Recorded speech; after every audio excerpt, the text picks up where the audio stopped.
You were relentless. You stabbed, you stabbed, you stabbed, you stabbed, you stabbed until he was dead.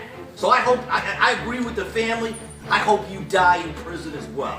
被告人に死ねと激怒した裁判官、一体何が彼の怒りに触れたのでしょうか。2014年4月16日、アメリカミシガン州ジャクソン裁判所では、とある女性の判決を前に遺族が意見陳述を行っていました。あなたには毎日思い出してほしい、彼が刺された時の泣き叫ぶ声を。法廷の空気が一変したのは、遺族がそこまで話をした時のこと。それだけ。遺族の陳述がまだ終わっていないにもかかわらず、その言葉を遮り鼻で笑うようにそう言った被告に、一切反省のないその態度に居合わせた関係者の誰もが眉を潜めます。しかし関係者が一番あっけに取られたのは、実はこの後、なんと裁判官は被告人をまっすぐに睨みつけ、こう言ったんです。あなたは刑務所の中で死んでください。遺族を嘲笑う被告人に死ねと檄を飛ばした裁判官。裁判官の怒りに触れた女性の態度と、その犯行内容とは。裁判における女性の振る舞いは、どんな事情があるにせよ同情の余地はなかったんです。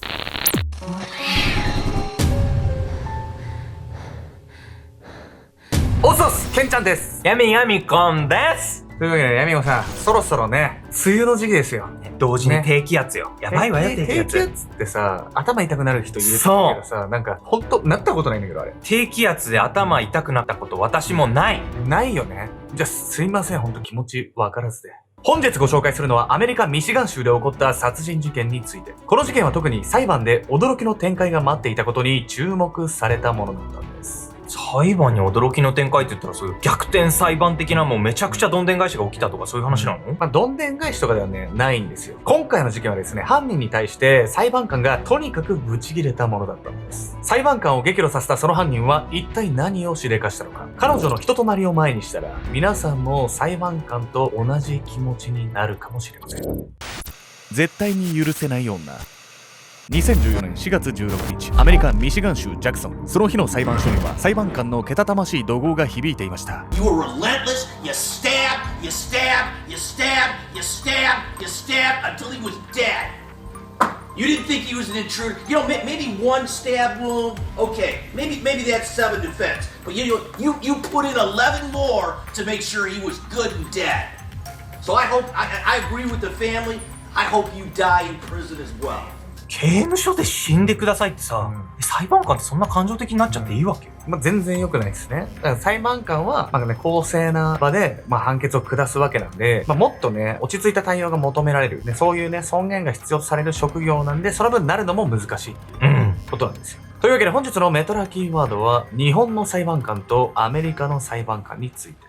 アメリカで裁判官になるためのプロセスは日本とは大きく異なります。まず裁判官の候補者となるには弁護士などの実務経験を積んだ後、弁護士団体や政治家などの推薦が必要。その上でアメリカ議会上院の承認と大統領の任命を受けて初めて正式な裁判官となれるんです。アメリカで裁判官になるにはとにかく法律家としての実績が重要なんです。一方、日本は司法試験に合格した後、司法修習という訓練を経た者が裁判官となります。こう見ると日本の方が道筋は単純に見えるんですが、日本の司法試験は世界一難しいとされる国家資格。アメリカと比べ裁判官になるのは一概にどちらが難しいとは言えないんです。常に公正な立場で裁判に臨む裁判官に刑務所で死んでくださいなどというセリフを言わせたその女性は神谷ガメット。裁判官が激怒した直接の原因は神谷の裁判での反省のない振る舞い。それもそのはず、犯行の経緯を知ればそもそもこの女性の辞書に反省の文字など存在しないことがよくわかるんです。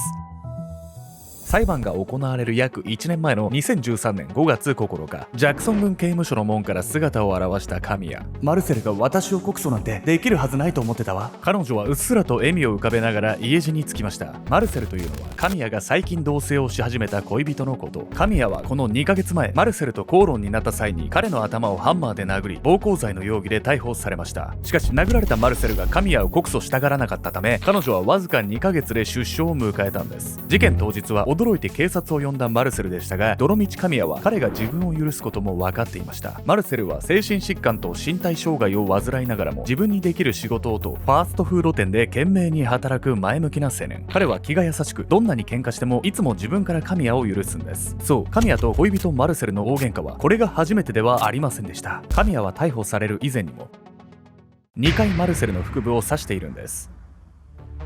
指さしてるってもう喧嘩とかじゃないじゃない。これで神谷は許されてるわけ？そうなんです。彼女がどんなに暴力を振るっていてもですね、恋人のマルセルは全部許しちゃってたんです。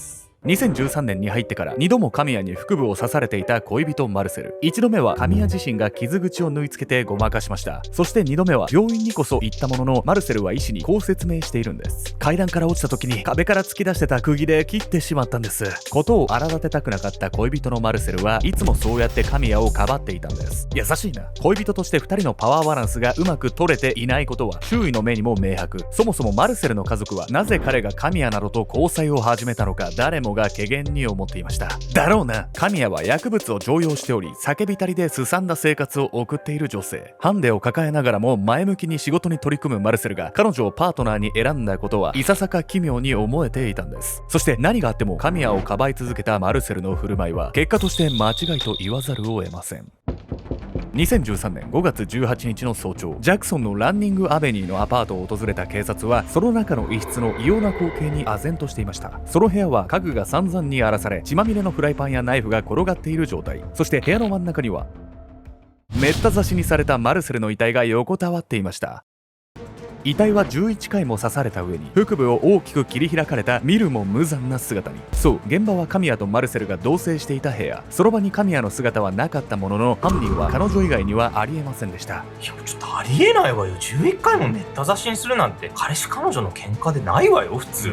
何、普段から日常的に DV してたからって言ってさ、そんな刺すことがどうとも感じなくなってたってこと？神谷は。本当ね、そうかもしれないんですけど、驚くべきはこの後の神谷の言動なんです。警察の前に姿を現した神谷は耳を疑うような発言をするんです。警察が現場のアパートへ駆けつけてしばらくすると、神谷がその家に戻ってきました。彼女は確かに返り血を浴びており、犯人であることは明白。その状況において神谷はその日の経緯を次のように説明したんです。今朝まで友達とお酒を飲んでて、帰ってきたらマルセルが死んでたんです。とっさに彼に触れてしまい血がついてしまいました。誰がそんな話信じるのよって状況じゃない。もう誰がどう見ても神谷が殺してるじゃないのよ。これまでのね DV の経緯もありますし、どうあがいてもね神谷に言い逃れの余地はないんです。しかし逮捕後も彼女は白々しい演技を続けていたんです。繰り返される虚言。ああ、神様、なぜ彼を死なせてしまったの？取調室へ連れてこられた後、まるで赤ん坊のように泣き叫びながら椅子や机を蹴飛ばして暴れ回っていた神谷。しかし悲嘆に暮れる彼女のその振る舞いが演技であることはすでに分かりきっていたんです。警察は神谷をボディチェックした際、衣服の中から彼女の砕けた携帯の破片を発見。そして携帯の破片は恋人のマルセルが殺害された現場からも見つかっていました。それらは2人が激しい喧嘩をし、神谷が携帯を投げつけたことを物語っていたんです。こうして神谷は殺人容疑で起訴される運びに。そして彼女は裁判の席でもまたできるはずもない言い逃れをしようとしていたんです。もはや殺人の事実をごまかしきれないと悟った神谷。そんな神谷は裁判で意見を一変させ、次のような発言をするんです。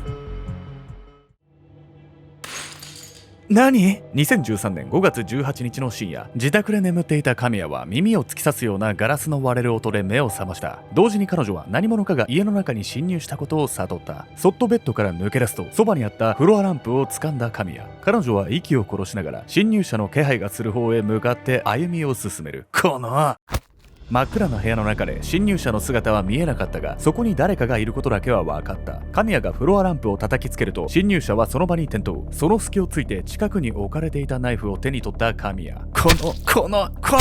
彼女は侵入者に馬乗りになると、何度も必死にナイフを振り下ろした。しばらくするとピクリとも動かなくなった侵入者。落ち着きを取り戻した神谷は壁際まで進み、ようやくその部屋に電気を灯す。ここで神谷はようやく自分がとんでもない間違いを犯したことに気がついた。マルセル、嘘でしょ？嘘だと言って。人違いでマルセルを殺したっていう言い訳をしてるわよね、確実に。だってこれさっきまで取り調べで朝帰ってきたらマルセルが死んでたって言ってたのよ。これ誰がこいつの話なんか信じるわけよ。もうね、二転三転してね、どうにか罪からね、逃れようとしてたんですけど、この後ね、検察と裁判官は正義の鉄槌を下すんです。卑劣な女の末路。部屋の電気が消えていたため、深夜に帰宅したマルセルを不審者と間違えて攻撃してしまった。裁判でそう説明した神谷でしたが、検察はすぐに彼女の証言の矛盾点をつきました。被害者は11回も刺されています。その間彼は泣き叫び声を上げたはずです。その状況であなたは彼が恋人だと気づかなかったというんですか。すると神谷は次のように弁解しました。声は聞こえませんでした。マルセルは薬物中毒で酒に酔うとすごく攻撃的になるんです。それで不審者と間違えてしまったんです。しかし被害者には確かに以前薬物を使用していたことがあります。しかしそれは過去の話で今は使ってない。それよりも DV で逮捕歴のあるあなたの方が信用できませんね。検察の言った DV の逮捕歴というのはマルセルに対してのものだけではありません。実は神谷は以前付き合っていた男性にも暴力を振るっており、マルセルと付き合う何年も前から逮捕歴があったんです。その際の事件で彼女は恋人に対し生後6週間の赤ん坊を力いっぱい投げつけていました。この女ほんと、どんだけ胸くそ悪い話が出てくるのよ。やばすぎる、いくらなんでも。なんか前科だけでね、犯人だって決めつけるのも良くないし、ね、人格を決めつけるべきでもないかもしんないけども、こんな状況だとね、もう彼女も弁解の余地もないっすよね。実は神谷には4人の子供がいるのですが、彼女が DV を働いていた経緯もあり、全員当時の恋人の男性に引き取られているんです。またそうした前科の他にも神谷の証言には辻褄の合わない部分がありました。警察が現場へ駆けつけた時、ナイフと一緒に転がっていた血まみれのフライパン、それは確実に犯行に使われたものでしたが、神谷の証言にはフライパンの話は一度も出てこなかったんです。このようにして証言の矛盾点をつぶさに指摘され、神谷は判決の時を迎えることに。そして関係者が一番驚愕したのは、その前に遺族が意見陳述を行った時のこと。あなたは家族を奪いました。あなたには毎日思い出してほしい。彼が刺された時の泣き叫ぶ声を。神谷に宛てた手紙を悲痛な表情で読み上げていた遺族の女性。彼女がそこまで言葉を発した時、それだけ。なんと神谷はまだ陳述が終わっていないにもかかわらず、ニヤニヤと北総へ見ながら遺族の言葉を遮ったんです。ここで黙っていなかったのが、当日裁判官を務めたジョン・マクベイン判事。被告人、静かにしないとその口をダクトテープで塞ぎますよ。You were relentless. You stabbed, you stabbed, you stabbed, you stabbed, you stabbed until he was dead. You didn't think he was an intruder. You know, maybe one stab wound. Okay, maybe that's self-defense. But you put in 11 more to make sure he was good and dead. So I hope I agree with the family. I hope you die in prison as well. 通常裁判官がここまで声を荒げることはありません。しかし散々に嘘をついて言い逃れをし、挙句遺族を嘲笑う態度を取った神谷に対し、マクベイン判事ももはや我慢の限界。本件は私が見た中で最も冷酷で最悪な殺人事件です。死刑のある州ならあなたは即刻電気椅子に座らされているでしょう。この後神谷に言い渡された判決は仮釈放なしの終身刑。法廷に居合わせた遺族は涙を流しながらその決定に拍手喝采を送りました。いや、この裁判官の振る舞いに関してはちょっと賛否両論あるかもしれないけど、正直スカッとする部分があるわよね。もう法廷のね、誰もがよく言ってくれたなって思ってたはずです。